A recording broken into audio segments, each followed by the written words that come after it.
Welcome to the Tank Podcast.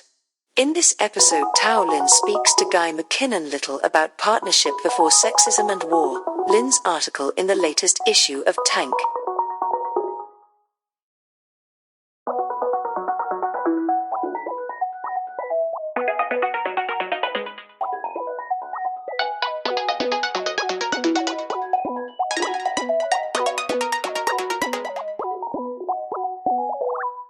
Okay.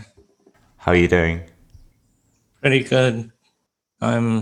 It's morning here in Hawaii. It's 9 a.m. It's evening here. It's like pitch dark, but the apartment I'm currently in is above a multi-cage aviary. So there's some tropical bird song in the background, kind of cutting through the London winter and hopefully pulling me a bit closer to Hawaii. Oh, that's good because I also have birds here. I did another podcast and I didn't hear the birds while speaking, but then they told me that in the recording they could hear birds the whole time.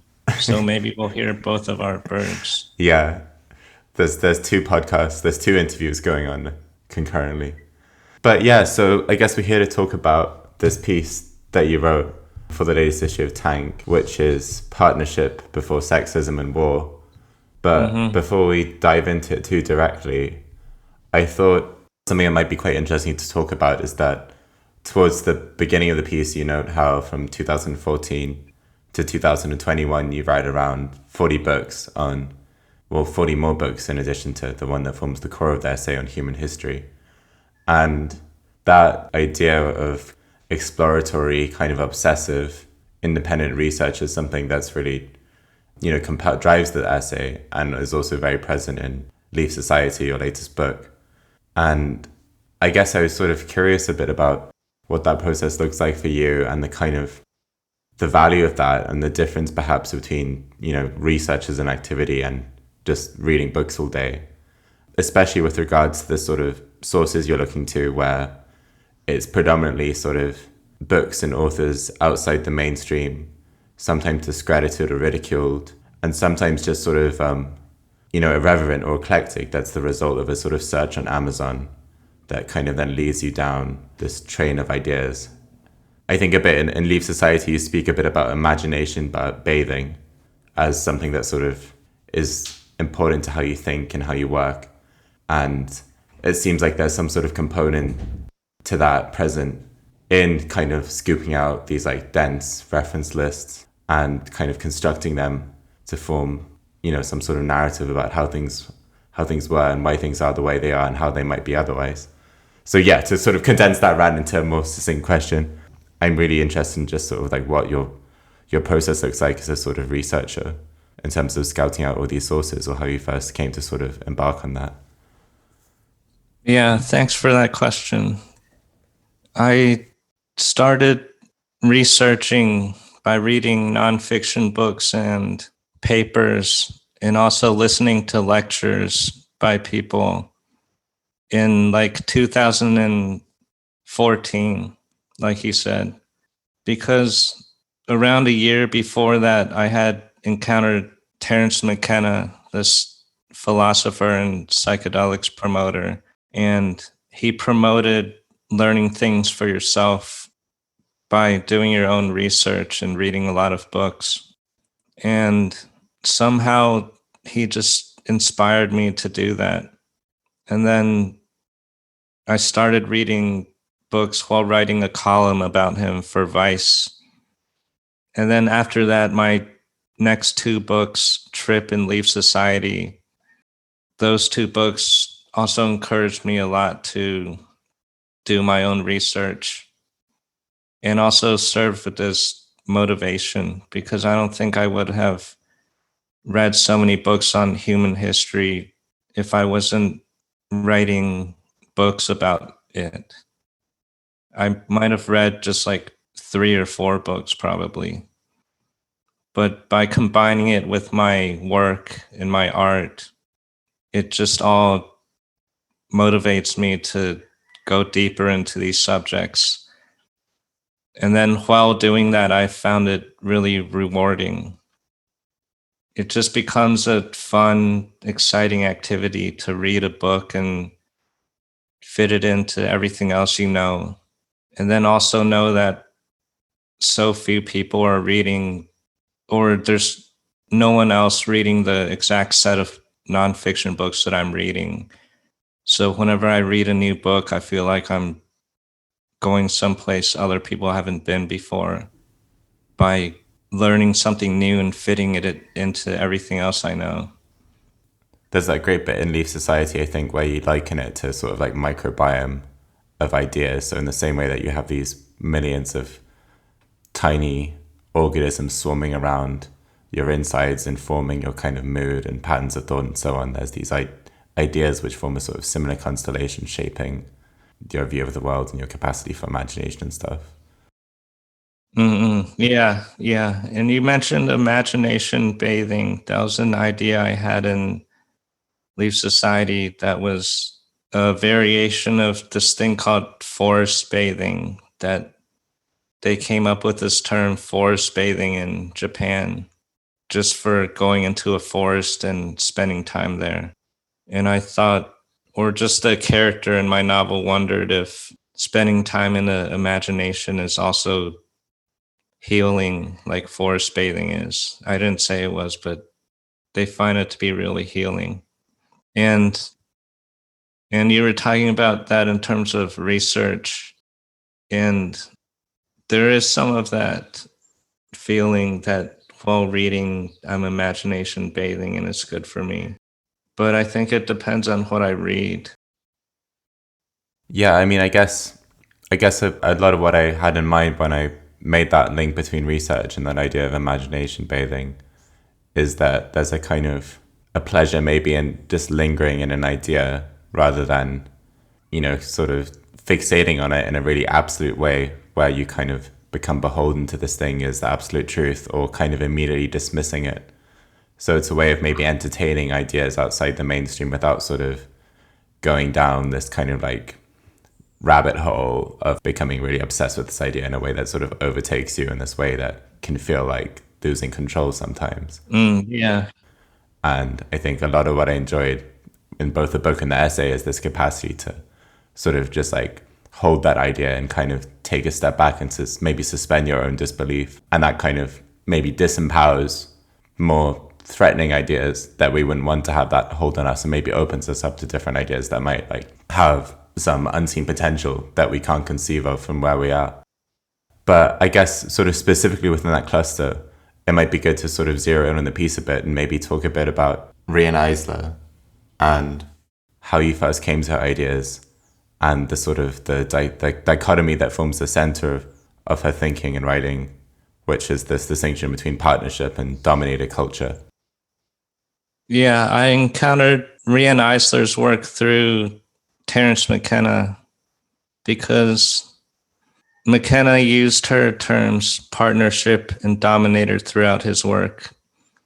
And those two terms, Rian Eisler came up with them to describe what she thought were the two underlying forms of society, because she researched a lot and concluded that the two underlying or the two basic models of social organization weren't right and left or communist and capitalist or anything else in her view.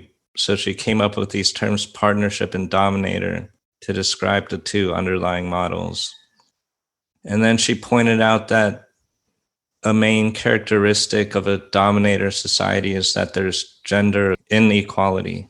And she distinguished gender especially because she pointed out that it was the most fundamental difference in the species. And that made sense to me. And then her book, The Chalice and the Blade, where she introduced all these two terms, also had revelatory research on prehistory, or it was revelatory to me because she referenced archaeologists Maria Gimbutas, James Maillart, and others who found that in prehistory, humans lived in partnership societies, and that the human species only devolved to the dominator model around 6,500 years ago. And that was really interesting to me because from what intermittent things I absorbed from culture, I had come to believe, or I just wasn't sure what people thought about prehistory, but it seemed like a lot of people thought humans had always been violent, and even as violent and messed up things are now, that it was getting slightly better from the past.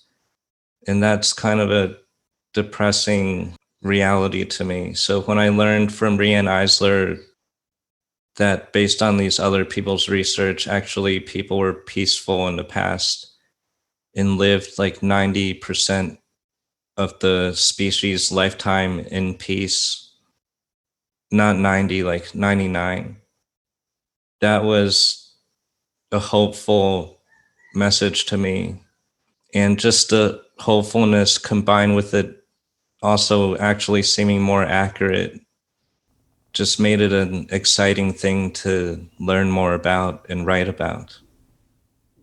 Yeah, and I guess you speak a bit about, you kind of take Yuval Noah Harari's Sapiens as exemplary of kind of, the dominator culture's retroactive, like, remodeling of history, where because things are bad now, therefore they must have always been bad, and this kind of search for evidence to sort of reify that understanding of the world. And I wondered, in terms of, like, I mean, you sort of touched on it a bit now, but in addition to sort of, there's the direct effects of living under dominated culture, as you've described it, but then there's also there's the way that remodels history. And I wondered if you had any thoughts on what that kind of model of history that's presented, that's not the version you've just given, the sort of the consequences of that. I mean, you've sort of alluded to it already in terms of it just there being something quite hopeful and accurate about, or more accurate about, that understanding. But what are the kind of consequences of thinking about history in those terms? Yeah, one consequence is just that the dominator model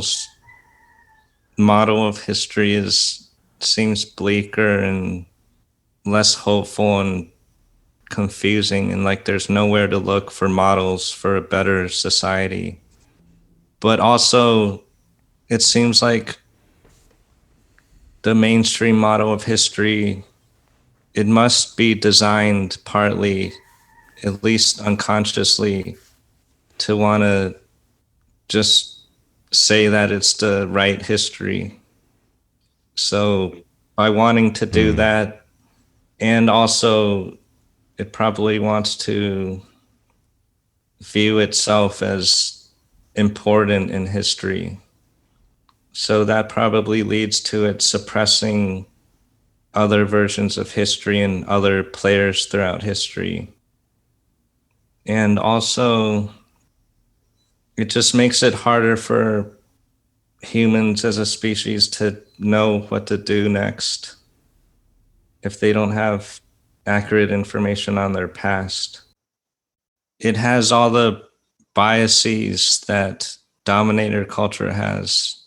So it's really sexist, Western, and against nature, I feel like.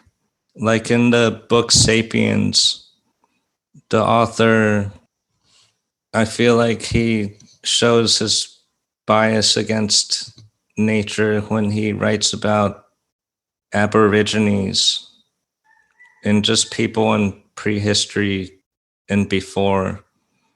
Because in one part where he talks about how a lot of the large animals died out throughout the world, he blames Native Americans for one of the die-offs, and it's called the overkill theory. But actually, there's other people who say that the die-off was due to a comet impact. So I feel like the author of Sapiens, by having this bias against Aborigines, he's more inclined to believe that it was Native Americans who were just like savages who killed off all these animals for no reason. It's interesting. You're just mentioning there the idea of this kind of bias against nature that's present in the argument in *Sapiens*. And I was wondering, because nature is obviously a very key word here in terms of Rian thinking and the kind of the prehistoric civilizations that you talk a bit about in the piece, or sort of what guides them together is this reverence for nature. And I was curious about how you define that word, because it's kind of very immediate in one way, but also very nebulous and capricious in terms of the range of associations that it plays host to. Yeah, Rian Eisler and all the archaeologists you referenced, they all wrote about how people used to worship nature as a female deity. And I think most of them define nature as just everything not made by people, or that's just how I define it. So that would include just the whole physical world, besides for like cars and computers and other man-made things, but also the imagination and whatever non-physical worlds there are. Yeah. Could be included in nature. But then I also think what's also interesting that I think at some point this shift from, I think it's in Leaf Society, you characterize the shift from that form of nature worship to dominator culture as it played out in the rage of the old European civilizations, which you speak about in the piece, as being a shift from nature worship to war addiction. And I found that kind of like dyad, the same way that maybe like dominator partnership is an interesting kind of like spectrum or shift, this idea of nature worship to war addiction, quite interesting, because obviously addiction is something you've kind of dealt with elsewhere in your writing or thinking. And I wonder if you had anything to say about that shift, or the kind of the role of addiction as an idea within this broad idea of this kind of historical shift from dominated culture to partnership culture. Because I think something that's quite interesting about this whole thing is that the way Terence McKenna talks about it with regards to dominated culture is that it's kind of it's very fragile and it's very unstable, and it kind of constantly needs to like, you know, defend itself to preserve its existence, which obviously sort of sits at odds with this idea of, you know, partnership culture rooted in nature, which is regenerative and resilient and so on. And yeah, I just wondered if you could sort of say a bit about that shift and kind of maybe the broader pathologies of, you know, dominated culture kind of constantly existing at odds with itself.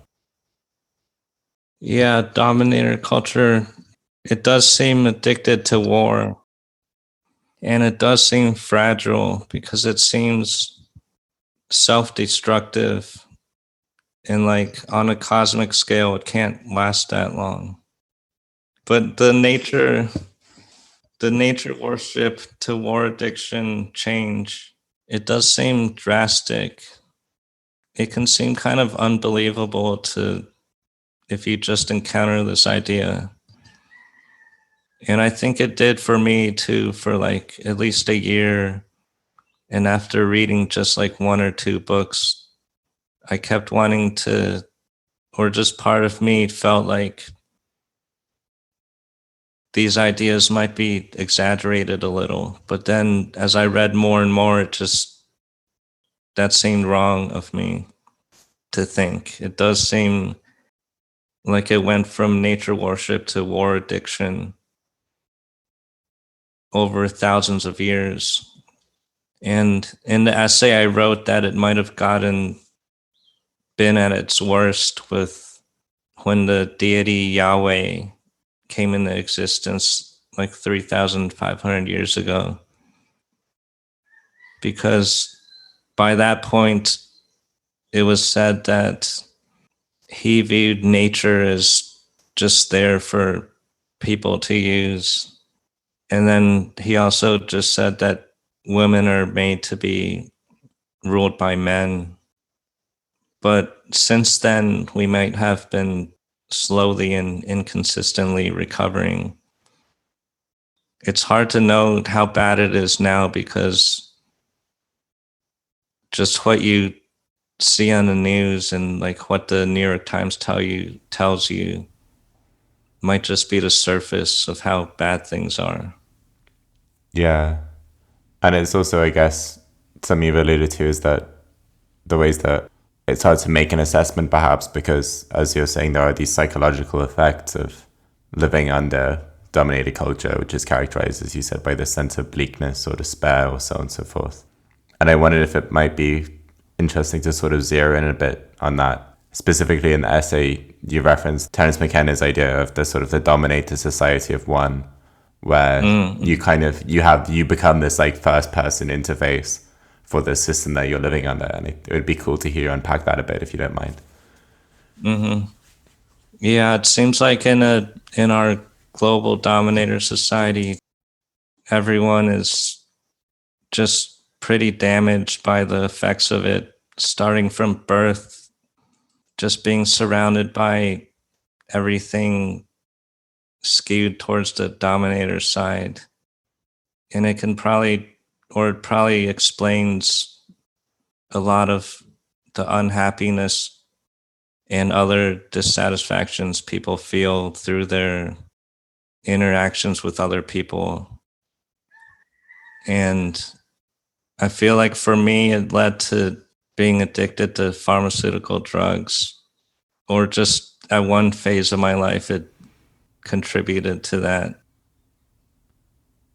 Yeah, it's interesting. I mean, I guess I sort of like thinking about it a bit earlier, that addiction does seem to have this quite central role in this thing. I can't remember who the guy was. I think it was Gabor Mate. Well, I remember, yeah, that's right. And I was listening to a podcast with him and he was talking about the way that addiction is fueled by this desire for connection in a sort of, but then when you're unable to fulfill that desire because of the social circumstances under which you're operating, you have to it has to go somewhere and you have to seek out some sort of provisional comfort, which, if your circumstances are as bleak as they are for many people, is a perfectly rational response and a kind of understandable, way of trying to get by when things are so bad. And yeah, it's just interesting how these things kind of come to reproduce themselves on a like individual level like that, where you have these vast kind of historical processes, and then you have your kind of day-to-day routines of singular human beings, and how there's this kind of like, constant exchange between them. Yeah, one thing that Riane Eisler writes about in another one of her books is that she thinks if society, or she just thinks that change needs to start happening on a personal level within families in order for society to change. Because she points out all these other challenges to dominator institutions that have happened throughout history, and she thinks that they mostly focused on the top of things, so that when the top was toppled, then it just rebuilt itself because people were still acting the same in their personal relationships. And in my novel, I wrote about this because in my novel, the character based on me and his parents are bickering a lot. And the character based on me has only had a model of bickering in terms of relationships. And it's hard for him to just act in a more friendly way when he gets close to people because of that model. And then his parents probably got it from their parents and also from culture. So it just feels hard to change on a personal level. But it's good to know that if you're changing on a personal level, you're probably helping society to change too. Because often people will feel like if you're not voting or paying attention to the election or doing any activism, you're not helping society. But according to Riane Eisler, and it makes sense to me too, if you're just working on yourself, you're actually doing the best you can to change society. It might be good, I guess, also. So I suppose we touched on it a bit earlier, but it might be good to sort of like, I guess, say a bit. I mean, that's one example of it, but ways in which you see the kind of the exit from dominator culture unfolding today, and what kind of gives you hope, and where you kind of see glimpses beyond the kind of the book's reference in the essay of how life might be otherwise. I feel like one place I see hope, I hope this doesn't sound crazy to some people, but just is in my research on extraterrestrials. Okay, say more. Okay. What gives you hope about extraterrestrials? It just seems like, based on what I've read, it seems like most or all extraterrestrials have evolved to a place where their society is a partnership society. Because according to this guy, Stephen Greer, and other people, civilizations that don't stop being warlike and dominator, they aren't allowed to join the cosmic community, and they just get like quarantined on their planet. So it was just this idea that because of increasing destruction of weapons, if a species doesn't become partnership, they either just destroy themselves or are quarantined. That gives me hope, because it means we're surrounded by highly advanced civilizations that are working or modeled on the partnership model, which means it's good news for like the whole universe, but for humans right now, it's not actually that good of a news, because it means there isn't open contact between aliens and humans right now. Tao, it's been such a pleasure to talk. I really enjoyed this conversation. Yeah, me too. Thanks for talking to me. To hear more podcasts from Tank, you can subscribe on all major podcast platforms or follow us on SoundCloud. The theme music for this podcast is by Himera.